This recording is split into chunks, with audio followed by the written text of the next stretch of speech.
The way he speaks to her, honestly, like, I just can't with this boy. Like, the absolute cheek. The absolute cheek of him. Well, hello peoples of the internet, my name is Kevin and welcome back to another video. Okay guys, so for today's video we are reading the fourth book and the final book in the original 4-book series, and that is After Ever Happy by Anna Todd. Now I am very happy to tell you all that it is a lot shorter than the previous book, After We Fell. After We Fell, if you remember, it was like 800 and something pages. She is a lot thinner and we stan. It is exactly 500 pages, so 300 pages shorter. Absolutely love that for me. Now I am very happy ever after, as you would say, to be finally ending this original series because I am just done with Tessa. I'm done with Hardin. I'm ready to move on, you know? Like, I'm just ready to like depart, spread my wings and fly away from them. Like, I'm ready to go. But I need to see how it all ends, where it all goes, what happens. Like, I need to know. Just like, I just do, okay? I can't explain why, but I just need to know what happens, and yeah, I can't help it. I just need to know. But it does say, when life gets turned upside down, will it be after ever happy? Dun dun dun. So dramatic. Who knows what's gonna happen in this book? I honestly don't know. Like, I can't even predict at this point things that happen in here because they just come out with the blue. Random things happen all the time. So I know for a fact Hardin and Tessa are probably gonna have a fight and like break up again. Like, that's probably gonna happen. But because it's called After Ever Happy, I'm gonna assume they get married at the end. There's obviously things I want to know. Like, if you saw my previous vlogs, if you haven't, I'll link them all down below. You should go check those ones out before you watch this one. I want to know what happens from the ending of the third book, because if you remember what happened, I won't say it just in case you haven't seen those ones yet, but I would suggest you go watch those vlogs. But remember what happened at the end of the third one. I want to know how that's going to come into play. Like, how? I need it explained because I'm confused. I have so many questions. I need them to be answered. So that's one of the reasons why I say I just need to read this, because I need to know. Like, I need it to make sense, you know? Like, make it make sense. But before I get into the book, I actually want to make an announcement because it's something I'm very excited about and it has nothing to do with After Ever Happy. But it does talk about Christmas, and I know it's still like Halloween time right now, but I'm in the mood for Christmas, okay? And I am so excited to announce that I have created a limited edition Christmas bookmark. So here are the bookmarks here, and I am just so obsessed with them. I love how they turned out. So me and my cousin Emily worked on these, and my cousin Emily made the design, and I just love how they turned out, and I'm just so excited about them. And so these bookmarks are only going to be available on my Patreon. During the month of November, if you pledge to the tier Love Kevin, you will receive a Christmas card and one of these bookmarks as part of an added tier for that month of November. So these bookmarks, as I said, they are limited edition. You can only get them if you pledge to the Love Kevin tier during the month of November. And I've wanted to like make my own bookmarks for a while now, and so these are kind of like my trial run at doing it. So that's why it's a limited edition. You can only get these on Patreon during the month of November. After that, you won't be able to get them ever again. That is it. And I just love these so much, and I'm so excited to see you guys with them. And it's also just like the first time I've ever met something that's like Irish reader, and I'm just so excited about them. And I just want to announce it in case any of you guys wanted to get one of these bookmarks. If you want to join my Patreon just for the month of November, just to get the bookmark and then cancel, you can do that. You will still also get all of the different perks available on my Patreon, but you'll also get a Christmas card from me and one of the limited edition bookmarks. So I just wanted to share that with you guys before I continue on with this vlog because I'm so excited about them, and I hope some of you guys are too. So anyways, back to After Ever Happy. If you have seen the other vlogs in this series so far, you will know that when I read a book for the first time, I share my spoilery filled thoughts so that if you guys don't want to read this book, I'm basically reading the book for you so that you don't have to. So if you do not want to be spoiled for this book, then do not continue watching this video because there is going to be lots of spoilers. I'm going to share all of my thoughts, all of my reactions, and we're going to get into the juicy nitty-gritty of Hardin and Tessa's final book. So it's going to be a journey, it's going to be a ride. This whole series has been a journey and a ride, so time to finish it. Here we go. Okay, here we go. Time to start. After Ever Happy, here we go. just here we go, you know? Like, what else is there to say? Okay, we're starting with a prologue.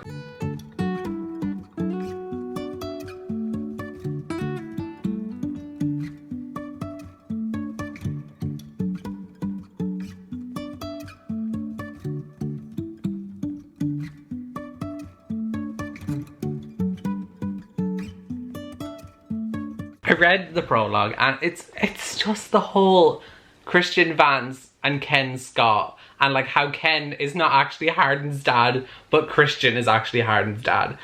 Guys, make it make sense. I still don't understand how Christian Vance is Hardin's dad. Like, my mind cannot process this information. Like, I just don't get it. I don't get it. I really need it to be explained, like, as soon as possible, because I don't get it. Okay, so we just got the explanation as to how Vance is Hardin's dad. Like, it makes sense, but I still am just like shook by it. So basically, Christian Vance, Ken, and Hardin's mom were all like really good friends and stuff, and Ken and Hardin's mom, Trish, were together for like a long time before Ken went to college and stuff like that. But Christian Vance always like was in love with Trish, and then when Ken was gone to college and stuff, Trish was by herself a lot of the times, and like obviously they weren't intimate with each other because he wasn't there and stuff. And then Christian Vance and Trish were hanging out a lot, and then they ended up having an affair. And then Trish ended up getting pregnant, and she knew it couldn't be Ken's baby because they hadn't had sex in so long. So she knew that Christian was definitely the father.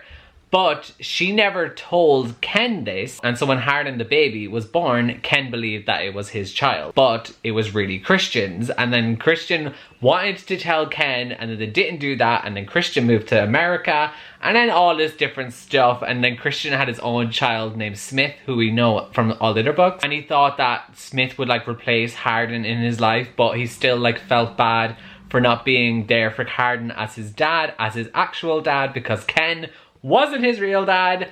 So much drama. And Hardin even said in here that he feels like he's in a sitcom, like the way the dads were reversed and like switched kind of thing. That's how he feels. And honestly, that's kind of how it feels. Like, it's just so dramatic in a way. So yeah, we actually found out how Christian is Hardin's dad. And yeah, there we go. That's all there is to it. I'm going to continue reading, but I just wanted to bring that up because we now understand, like, a lot of my questions were just answered there, and I'm literally only on page 17, and all of my questions from the end of the last book have just all been answered, so love that. Okay, so I'm up to page 37 now of the book, and basically what has happened is Vance and Hardin went for like this drive, and Vance explained everything to him that I just told you in the previous clip. And then Hardin got out of the car because he was just angry and stuff, and he just went to a bar and he started drinking. And then Tessa has been trying to find him. She ended up finding him at a bar that's beside Trish's house, so like his old home. She finds him there drinking with a woman named Judy, which we find out is a woman that used to be best friends with Trish, and Hardin and her were having a thing when he was younger. So is anybody else getting Christian Grey and Mrs. Robinson vibes?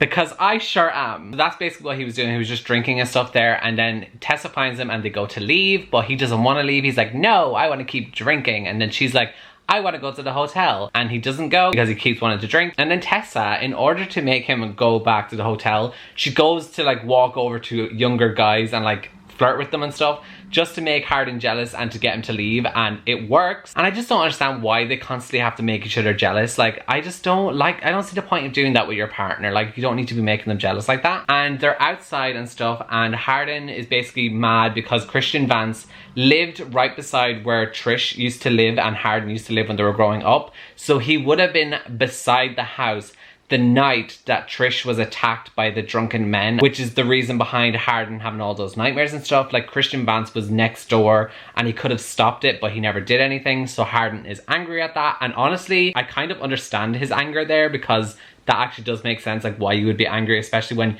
your dad was right next door but knew that this was happening. And he basically finds this brick on the ground, just casually on the ground. There's just a brick there, and he picks it up because he wants to throw it at the house and like break a window, I assume.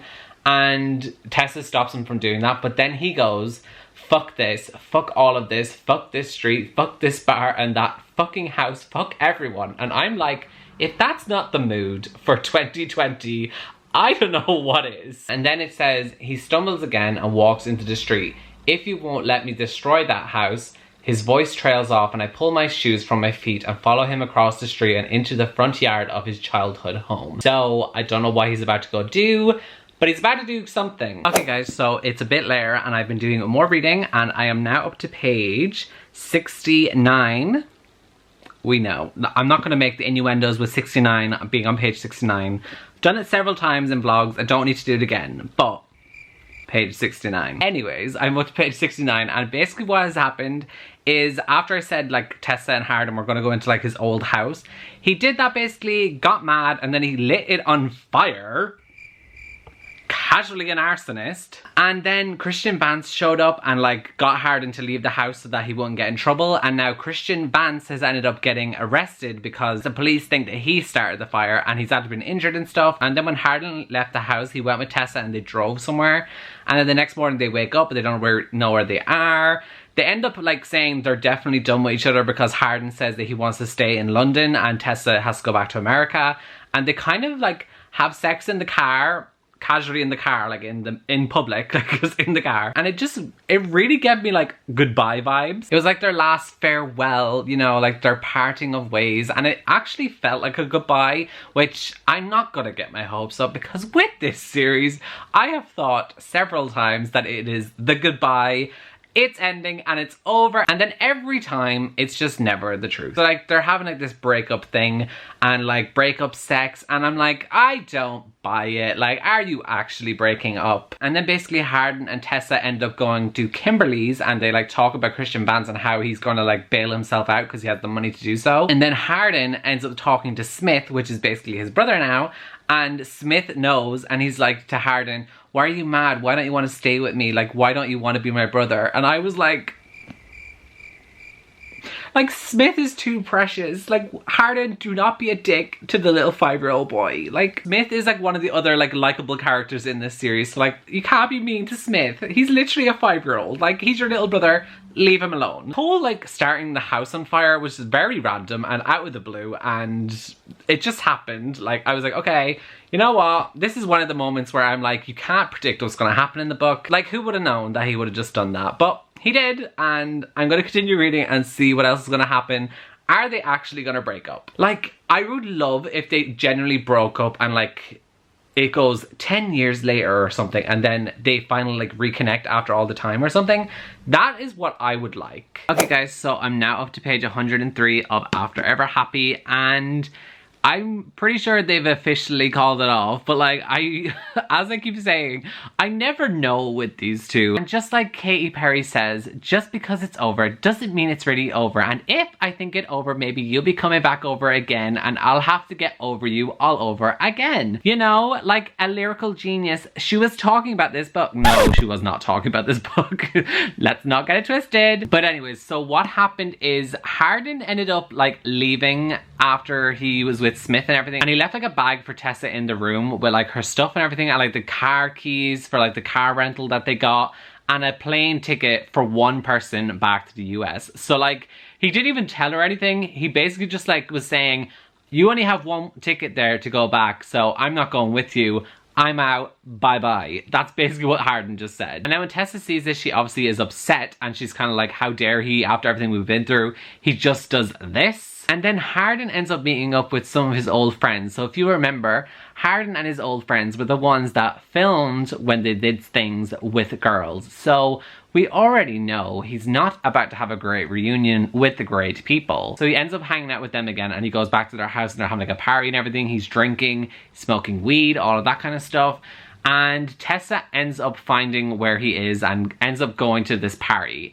And when she gets there, there's like a girl with her legs wrapped around Harden. And Tessa just basically then when she finds him just has like the whole big fight. And she's like, how could you, after everything we've been through, you just end it like this? Like, how could you? And she's literally like, you didn't even try. I did nothing wrong. What more do you need, Tessa? Do you need me to fucking spell it out for you? Get out of here. Go back to where you belong. You have no business in this place. You don't fit in. By the time he gets to the last word, his voice is neutral, soft even, disinterested almost. I don't have any fight left in me. Are you happy now? You win, Harden. You win yet again. You always do, don't you? The way he speaks to her. Honestly, like, I just can't with this boy. Like, the absolute cheek. The absolute cheek of him. Like, the way he did... My blood is boiling. I didn't think I was that angry because I've gotten over him just being an ass. Like, I'm so numb to it at this point. But no, he's angering me again. Like, he just literally said, do you need me to fucking spell it out for you? Get out of here. Go back to where you belong. Oh, the cheek. The cheek. I can't stand this boy. Fine. Like, oh. And then Tessa's just left. Like, she's got on a plane. She's gone. And... this boy, like, the apps... I literally don't even have, like, any words, like, articulate or, like, verbalize my thoughts right now. But, like, I'm just annoyed at Hardin Scott.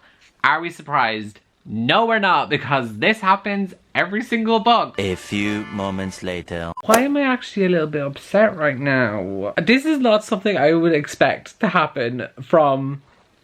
After We Ever Happy. Why am I emotional? Why am I sad? What is happening? Who is this Kevin? But I'm up to page 129 now, and basically Tessa's dad has passed away, and I do want to give a content warning and trigger warning for if you ever want to read this book, that there is a trigger warning and content warning for substance abuse such as drugs, etc., and also overdose. And yeah, that's all I'm going to say right now. And I actually am feeling sympathetic to Tessa right now because that was such a hard thing for her to witness. I'm not going to go into the nitty gritty of it because, as I said, this is a trigger warning for that. But yeah, just want you all to know that if you ever plan on reading this book. Okay guys, so I'm in bed now and I'm up to page 165 of After We...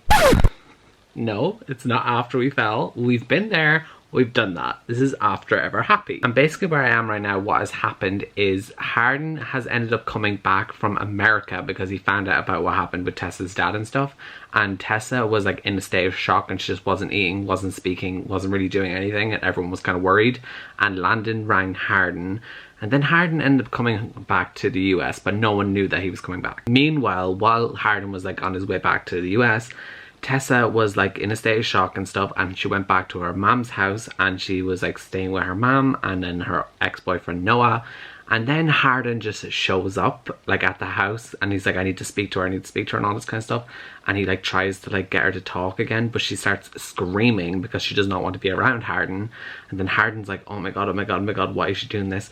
And then he gets all annoyed because Noah is like comforting her, but like she wants to be around Noah. She doesn't want to be around Hardin right now, but he's being possessive as per usual once again. And he's just so against another man being her comfort or like anything to just help her in this like upsetting times. And that is basically where I am right now. And I don't know if they're going to end up getting back together.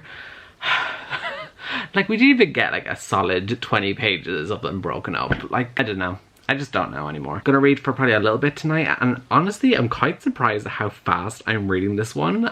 I didn't realize I was reading it fast, and then I realized I'm nearly 200 pages into it, and I've only been reading it for one day. Like, I've nearly read half of the book in one day. Don't know why that happened. Don't know how it happened. But it happened. I just need to talk about a certain someone right now, and that is Zed. What I want to know is, any of you guys who have read this series or anything, I need to know, do we all collectively just not give a shit about Zed?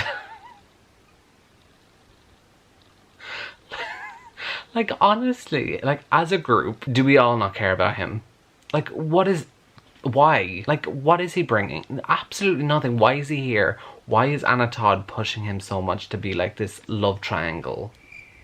Like, it doesn't work. It just does not work. No one cares about Zed. Like, the only person that she had possibly as like a love triangle in this whole series was Trevor, which to this day I will always be bitter about, okay? But like, Zed, he's just not doing it. Like, Trevor hits so much differently. And anyways, so where I am right now, basically they're having like the funeral for Tessa's dad and stuff, and Hardin and Tessa had like this big fight, and like Hardin was desperately trying to get Tessa to come back to him, and she was like, nope, not happening. And then Hardin was like, okay, great, I know I've definitely lost her this time. And then to like make up for it or whatever, Hardin ends up inviting Zed to the funeral because he's like, Tessa needs a friend right now. I'm gonna invite Zed because I know they're friends and everything. But like, Zed wants to be with Tessa, so I don't understand his logic there to invite Zed to the funeral. But anyways, he does it, whatever. And for the most part, I did actually think Zed was there to be a good friend or whatever.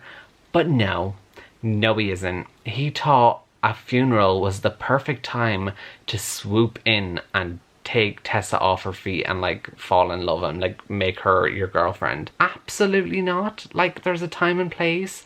Read the room. Like, what is wrong with this man? So basically Zed like starts kissing Tessa and Tessa like pushes him off and she's like, what are you doing? And he's like, oh, you just said that you're not with Harden anymore. I thought that was like an invitation. I'm like, that wasn't consent. She was just answering your question, telling you that she's no longer with her boyfriend. She was not saying, oh my god, you can kiss me now. No, that's not what she was saying, Zed. And anyways, so he gets angry and he's like, I thought this was our chance to be together. And Tessa goes, I'm sorry, okay? I really am, but you are behaving completely inappropriately right now. I thought we were friends. And then he says, we aren't. He spits. I thought you just needed more time. I thought this would be my shot at finally having you. And you threw me away again. First of all, she's not something that you can have. She's not an object that you obtain. He thought this was your shot. Like, once again, read the room. This was clearly not your shot. In conclusion, in this essay, we have learned that Zed is trash and irrelevant to this story, and none of us are fans. Good morning, everyone, and it is the next morning, and I actually read quite a bit last night of After Ever Happy. Sorry, every time I keep saying this, I want to say Happy Ever After. Why? The title really frustrates me. After Ever Happy. Am I the only person that finds this so frustrating? Like, After Ever Happy, like, why isn't it Happy Ever After? Like, it just bothers me. Anyways, I got up to page 297. I'm up to chapter 52 of the book, so I'm way over halfway now. What has been happening? Not much, to be honest, but just like always, I'm going to give you guys the recap and give you the info. So basically what happened is we found out that Karen, which is Ken's wife and Landon's mom, is pregnant. That's like the major thing that we found out since I last spoke to you, is that she's pregnant. And also the other thing we have found out is that Tessa herself is going to have complications when she wants to get pregnant. So there is definitely content warnings and discussions on infertility, so I just want you guys to know that. Tessa's also moving to New York to go to NYU with Landon. That's what you missed. That's where we are. That's the gist. But anyways, gonna go continue. I think I might actually finish this today because I am so surprised at how fast I am reading this. Like, why have I read over half of it in like a day? I don't know if it's my subconscious being excited to finally just finish the series and be done, or... No, there isn't any other or. It has to be because I'm excited to be finished the series.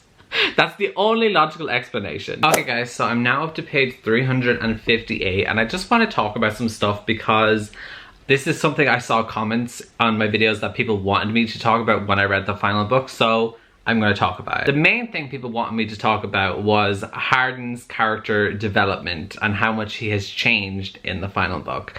And from what I've read so far, I'm only on the page 358, and what has happened is basically Harden just found out that Tessa wants to move to New York, or that she is going to New York, and he got mad about that. Having like a nice conversation about it, and then he got angry. He didn't punch Landon or anything, but he got mad and stuff. So I just wanted to let you know where I am before I talk about his character development. The way that I personally feel as someone who's read this book, this could be very different for anyone else out there who has read it. You might feel differently about Harden's character. Also, depending on how you view this series, I think your opinion on Harden's character by the end of this book is going to change depending on how you view the series. So for me personally, I feel like his change, and when I say change, it's because I don't feel it. I don't believe it. Like, it doesn't feel genuine, authentic, and real to me.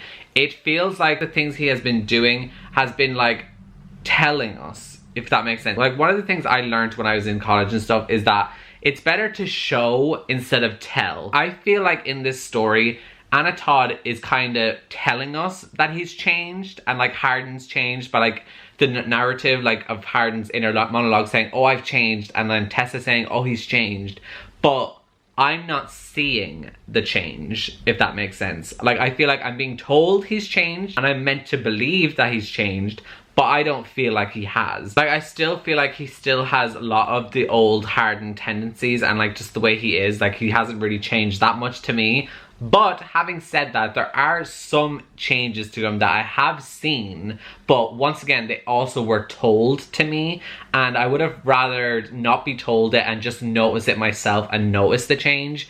And like some of the things, like they had like a civil conversation when she was telling him about New York.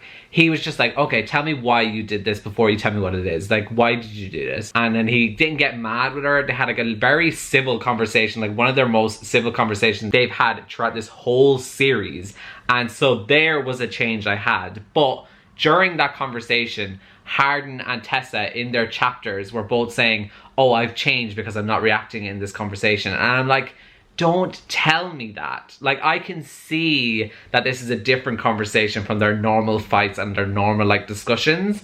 You don't need to tell me it and confirm it to me, because I just feel like it's pushing it onto you to say, look, he's changed, he's changed, he's changed. But I'd rather just see it and feel it. If that makes sense. I really hope that makes sense to you guys, because I also don't want to offend anyone who does really love this series when I say I don't see the change, because that's just a personal opinion. I know everyone else might feel differently, but that's just how I feel. As JoJo once said, it's just too little, too late. And that's just personally how I feel. And I just wanted to talk about that because a lot of people did comment on videos saying they wanted me to address this in this book in particular. So I hope that clarified some of my thoughts for you and it makes sense. And once again, it's just my opinion.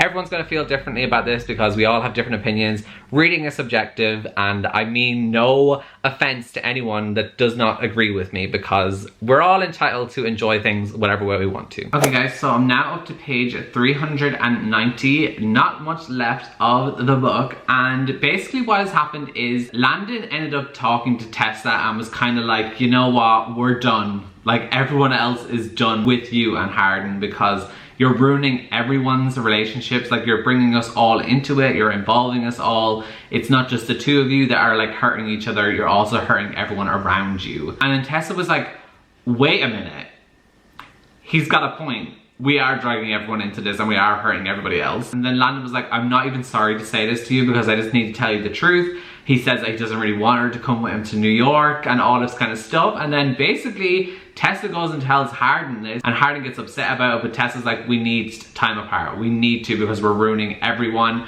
All of this different stuff. And once again, it's the same conversation I've heard so many times throughout the series. But then the next chapter, it literally says Tessa, June.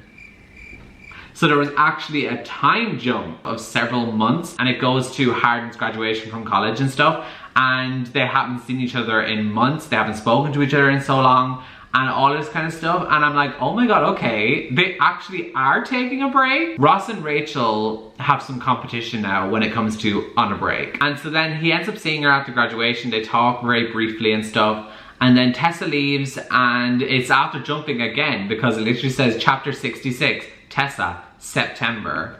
So now we jump from June to September. So there's actually time jumps right now, and they're like actually spending time apart. This is something that I said earlier in this vlog I wish happens, and it's like 10 years later, even though I was a bit dramatic hoping for 10 years later. I'm getting a few months later, and you know what? I will take what I can get at this point. So yeah, that's where it is, and I just feel like it's probably gonna finally end and suddenly they're both just fixed and everything and they're just amazing. I feel like that's probably gonna happen, and like, I don't know. Okay guys, so I'm nearly finished it, but we just found out something that I was shocked by again. But once, like, why? This book constantly throws like little curveballs, so like, why am I surprised? But like, we just found out the little black journal Hardin has been carrying around with him the entire series, and like writing in sometimes. I used to just think he was like doodling and he was like being a little artist and just drawing in a sketch pad. Genuinely thought that's what he was doing. But it turns out he was basically writing down everything that they were doing and basically making a book based on them, and he's calling it After. And now it just makes it feel so weird because the first book obviously it's called After, and I read After and it's like, these are real characters that wrote the book after that got published, and now I'm reading it. I'm kind of having like a little bit of a mind fart right now, and I'm kind of like, Huh? But yeah, he basically wrote a book about them, and Tessa was very angry about it because obviously it was all the nitty gritty and like all their details and stuff. And she's like, why did you write a book about us? And like Harden's like, it's really good, but publishers want to publish it. And there's a big passage in here from Harden, and he basically says like stuff about the book, and it kind of makes me, I don't know, I'm thinking about things now, and I don't want to be thinking about things because I thought I was pretty solid about my whole opinions on the whole series. So basically like Tessa's talking about like who would want to read this book, like why would you write this book and everything, and then Harden says this: maybe sometimes everything isn't so black and white, and maybe not everyone is fucking perfect. I've done a lot of shit in my life to you and to others that I regret I would never ever repeat or condone. This isn't about that. This book was an outlet for me. It was another form of therapy for me. It gave me a place where I could just write whatever the fuck I wanted and what I felt. This is me in my life, and I'm not the only person out there who has made mistakes, an entire fucking book of them. And if people judge me for the dark content of my story, then that's on them. I can't possibly please everybody, and I know there will be more people like us, Tessa, that relate to this book and want to see someone admit their issues and deal with them in a real way. And that just made me think, and I don't like that it's making me think, because now I'm like thinking about the whole story as a whole, and I'm like reevaluating things, but at the same time I still think that the stuff in this book is not something that I think younger readers should have access to, because bottom line is this story was a One Direction fan fiction. Younger readers were reading it, very young teenagers reading this and thinking that this was okay. Now, having read that whole part that I said there, and like they want to talk about like how everyone's relationships are different and stuff, I understand that because these types of relationships are out there in the world, but I don't think this should have been access to younger readers, if that makes sense. But I also, I don't know, it's making me think loads of things and I don't like that it's doing that. I think that was quite smart how she just did that, like how Anna Todd just did that. But also at the same time, I'm like, no, because I have my thoughts about this book, and I'm one of the people that Harden says, I can't possibly please everyone. I'm one of the people that can't possibly be pleased. Anyways, I'm just gonna go finish the book now because I only have like 50 pages left. I'm gonna go finish it and I'll come back with my final thoughts. And I just finished After Ever Happy by Anna Todd, and we are done. We're done. Now, the way this ended, I actually did like it, and I'm not afraid to say that I did enjoy the ending and I liked how it all went, and especially the Harden at the very end of this book, because there's several parts in here where it's like 2 years later, 5 years later, 10 years later. So the end of this book, Harden is like 30 something maybe, or 40, I don't know. And definitely that Harden is much different than the Harden we know from the very first book. Definitely a huge difference. And yeah, just a lot of things happen. So Harden ends up becoming a New York Times bestseller, selling all of the books about him and Tessa. It's basically like he wrote After We Collided, After We Fell, and then After Ever Happy. It's like he wrote them. And then also Tessa ends up graduating from college, and she also ends up becoming a wedding planner. Also, Landon gets married and he has his own kid as well. What else is there to talk about? Obviously, Harden and Tessa got married. We never actually get to read about their wedding, which is strange. We read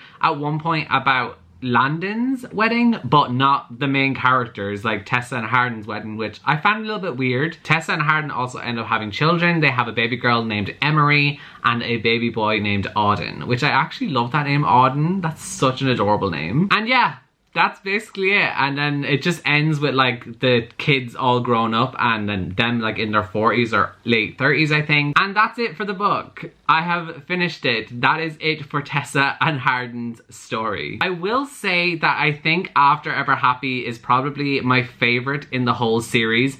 I definitely don't think it's as problematic as the rest of them. Like this one definitely still has its issues and definitely has its flaws and stuff like that. But it's definitely the like lesser of all the evils from all the other books. So I definitely think that this one is probably the best of the whole series. And I'm just very happy to be finished with this series. And we can now move on from Harden Scott because that boy has put me through enough. So yeah, that is it for this series. I'm reading After for the first time. Let me know down below in the comments what you thought of this series, what series you would like me to do next. Like if you have any recommendations of books you would like me to read and do vlog series for, comment them down below. And also I know there's another book called Before by Anna Todd, and if that's a book you would like me to read, let me know down below in the comments and I might just do that. Also, once again, if you would like to get my limited edition Christmas bookmarks, make sure you join the Love Kevin tier on my Patreon and you will get a Christmas card from me as well as one of these limited edition bookmarks. But yeah, other than that, that is going to be it for this video, guys, and I shall see you all next time in my next one. So goodbye, guys. Am I gonna need that song?